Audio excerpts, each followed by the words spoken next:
My dearest.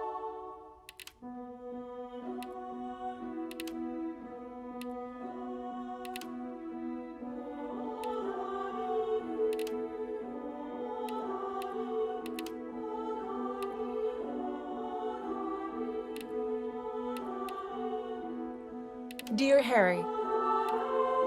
Dear Harry. Dear Harry. Dear Harry. My dearest Harry. My darling Harry.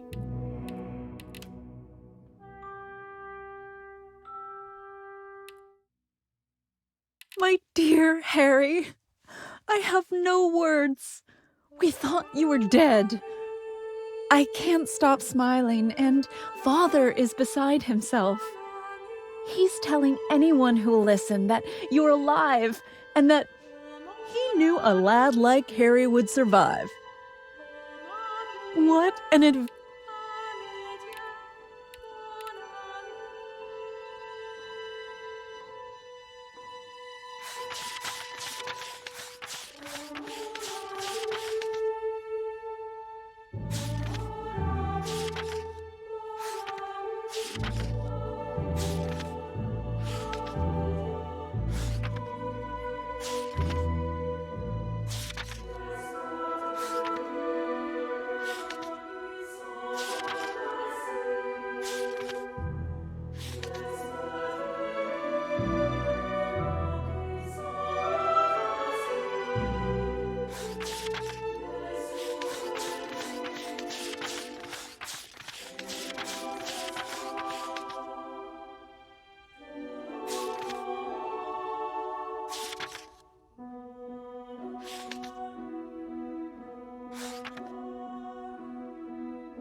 My dearest darling, I have had another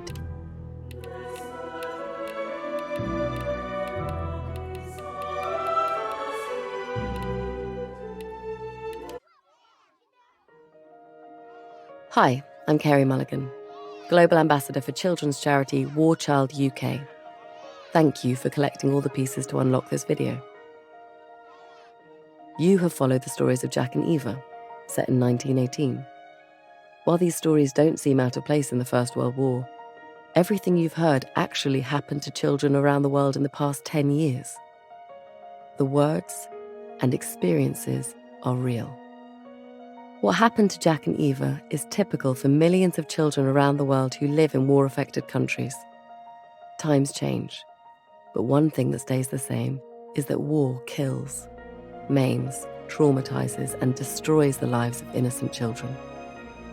These stories were told to people who work for War Child, the charity for children affected by war. Right now, War Child is protecting, educating, and standing up for the rights of some of the world's most vulnerable children. Please visit warchild.org.uk to find out how you can help to ensure that no child's life is torn apart by war. Thank you.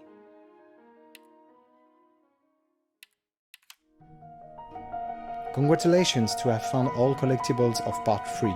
This video is looking at the historical aspects of the game. My name's Professor Peter Doyle. I'm a visiting professor in history at the University in London.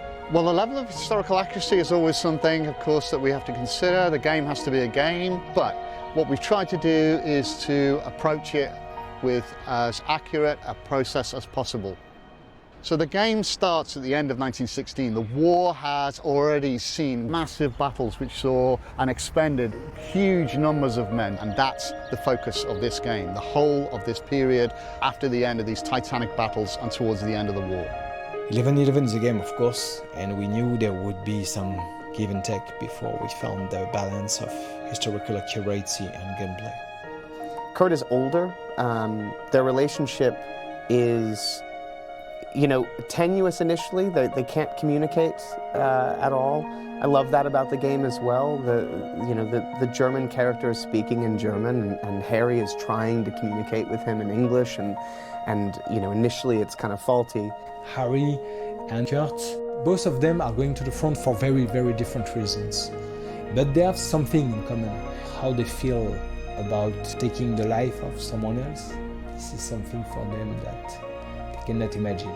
So myself and my colleague Robin Schaefer, a German military historian, we wrote this book called Fritz and Tommy. And the idea behind that was to look at the First World War experiences of the Germans and the British, and to see their everyday lives. And one thing that we identified was just how close those guys were. What we've gleaned from all of the letters and diaries is there comes a point where there is a lull in the fighting, and there's a reason for that.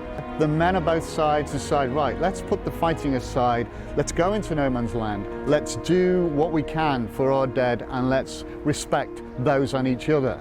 And so there were these impromptu communications. Again, it goes back to the real feature that men are men wherever they are, and peace is mostly in their hearts. At our tiny level, if we can make people think about war in a different way, and maybe if it could bring a tiny, tiny piece of peace in the world, it would be nice. We would have done a great job.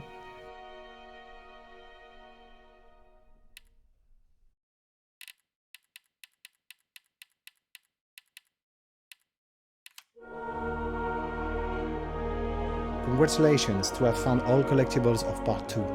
Here is how we created the story and the music of the game.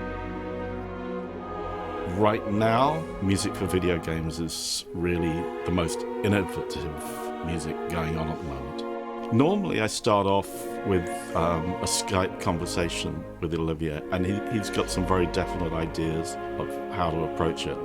Well, I think I've been very lucky to work on this game. I worked very closely with the writers. We've been discussing on a daily basis the characters. The music now is much more about telling the story. The subtlety we want to convey in the game go through the music first. The war has to be personified in a way, and the music plays that role. The orchestra is there to express a lot of colors. With Impressionism, I have a lot of, harmonics that are like all spread around. It's quite simple, you might say, but all of a sudden it takes like a lot of dimensions. For us, it was story first, and it was, as long as we make a strong character-driven story and use the war as a backdrop rather than make it about the war, that was our focus. The core aspects were in place, the two characters, the animals, but there was a lot of story and a lot of things that Digix Art wanted to get into the game. It's difficult to find a way to express all ideas into a single experience. The coordination between the creative teams all around the world was a massive challenge, and the deadline of the game could not be changed. You'll notice that there are no villains in this game.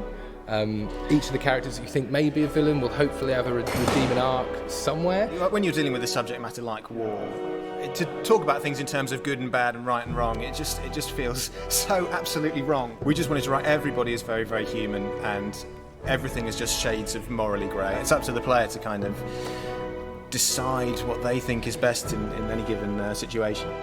There's real opportunity for there to be an emotional response. This inherently has that built into the fabric of the storytelling by the very nature of the fact that it takes place during such an intense time in our history, and they've chosen to zero in on one side and the other side, but humanizing those two sides so that we can relate to both of them and their own experiences without it being this or that, or this is the enemy, this is not the enemy. And I think that will be really powerful.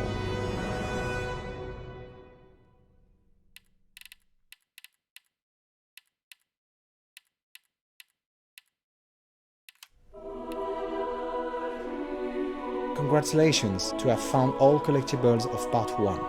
Let's discover how we made this project possible at Artman and DigixArt Studios. Hi, I'm Yohan Faniz, the creative director of 1111 Memories Retold.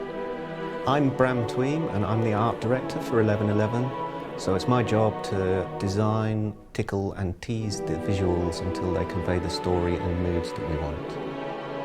This game tries to say that nothing is black or white, and even more during war times. What if we could took all those emotions that were left behind and do a game about them? So at the beginning of Memories Retold development, it was really a linear story, but at some point we said, what if we let the player choose what character you want to play, when you want to play?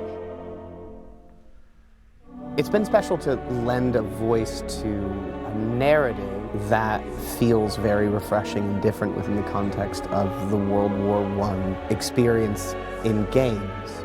The good thing with this game is that the player can decide, you are the master of the game. So I'm not very familiar with these video games, but I was deeply impressed how exciting that is.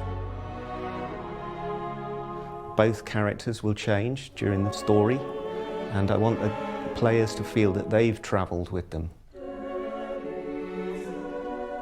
Puzzles are there to be like, if this person was in World War I, what would they be doing at this point? You connect with what the characters do in the story. I think the art style will help convey the emotional journey by the fact that we can use things subjectively. We can use our paint strokes, angles and colour palettes and our lighting to convey more convincingly and emotively the themes. We control the painterly effect with a set of textures that will control brush size, brush type, brush direction, and that's like a second texture which just the painterly effect sees, and it'll read out all that information and start applying brush strokes on top of it. It is very tricky to get an engine to perform what we're trying to do because there's a lot of performance overhead, and there's also just the fact that what we're trying to do is pretty uniquely human. So when a human's doing a painting, they make thousands and thousands of decisions about what marks to make, what colours to use, and that's the challenge we took on. How do we actually teach a game engine to paint?